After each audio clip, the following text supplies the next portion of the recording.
Hello, welcome to Oxford Heirlooms. In this video, we're going to be using this vintage Singer buttonholer attachment to create the 3 buttonholes on the back of the dress. Now, I have marked the location of the bottom of each of the 3 buttonholes. I have a lot of experience with putting my neckbands on after I make my buttonholes because my little buttonhole works a little bit better if I don't have the bulk of the neckband in the way. And your buttonholer on your newer machine may work a little bit better if you put your buttonhole, if you sew your buttonholes on before you put the neckband on also. But just try it out, whatever works for you. Okay, now I'm going to click my buttonholer to the top of the buttonholer. Okay, now I'm going to put my fabric in.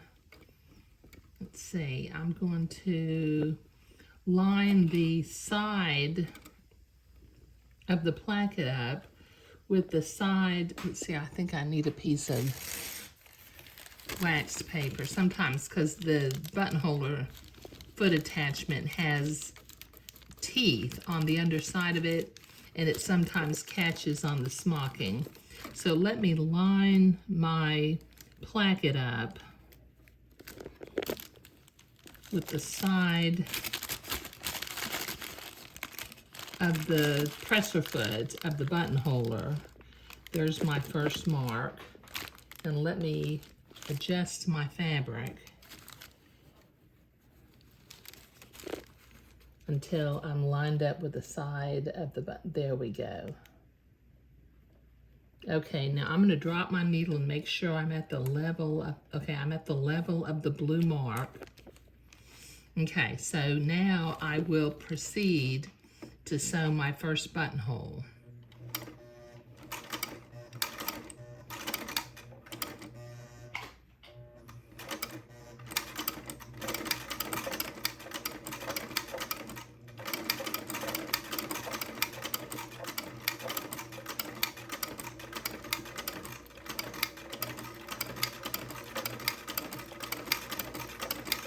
I love this vintage buttonholer because it makes perfectly lovely buttonholes that have a nice shape, and they all, because they're made with a template that fits inside the buttonholer attachment, each buttonhole is exactly the same size and shape, so that works out really well.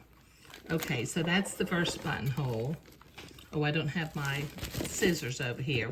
Well, I need to clip my scissors and then I'll move up to make the next buttonhole. So I'll be right back.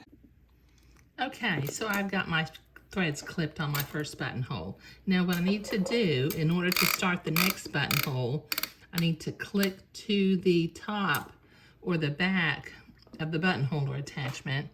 Once again, I'm going to use my piece of wax paper to get this smocking up underneath the presser foot. Okay, let me line up the edge of the placket with the presser foot. I think I can take my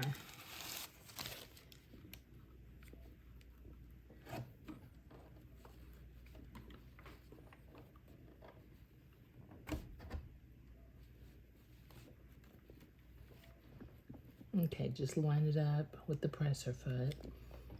Drop my needle down at the level of the blue mark. Whoop, I'm not there yet.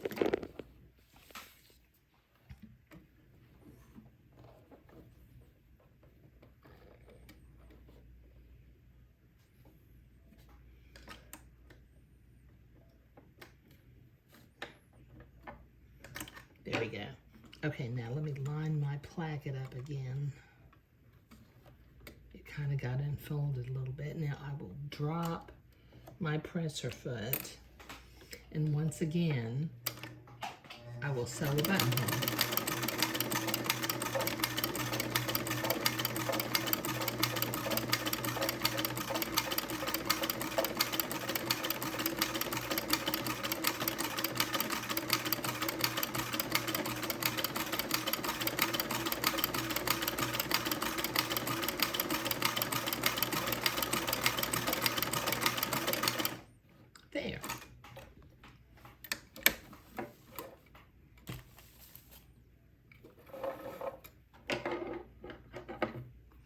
And then I've got one more buttonhole to create.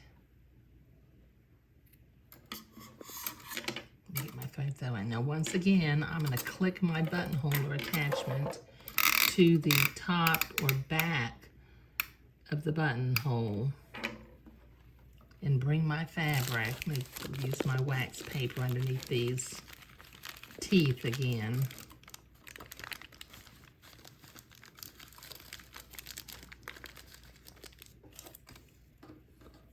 And wiggle this around until I'm lined up with the presser foot again.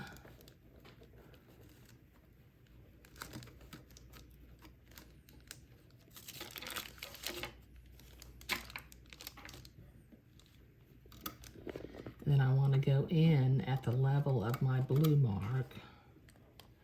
So let me pull it this way a little bit.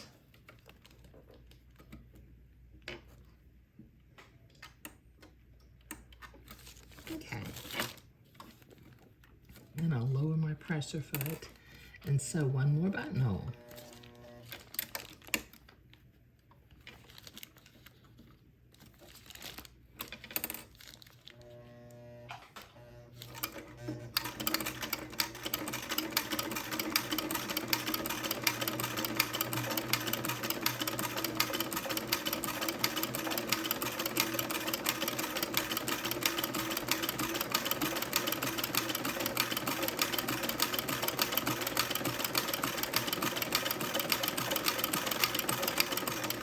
There.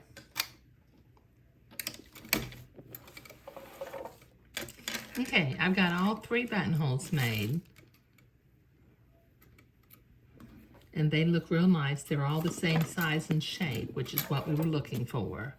Okay, so in the next video, we'll work on putting the neckband onto the garment, and I have left just enough space up above the buttonhole in order to sew the neckband on. I think I gotta cut a little bit of my placket off. There. Okay. All right, so 3 buttonholes, and we are good to go. Thank you.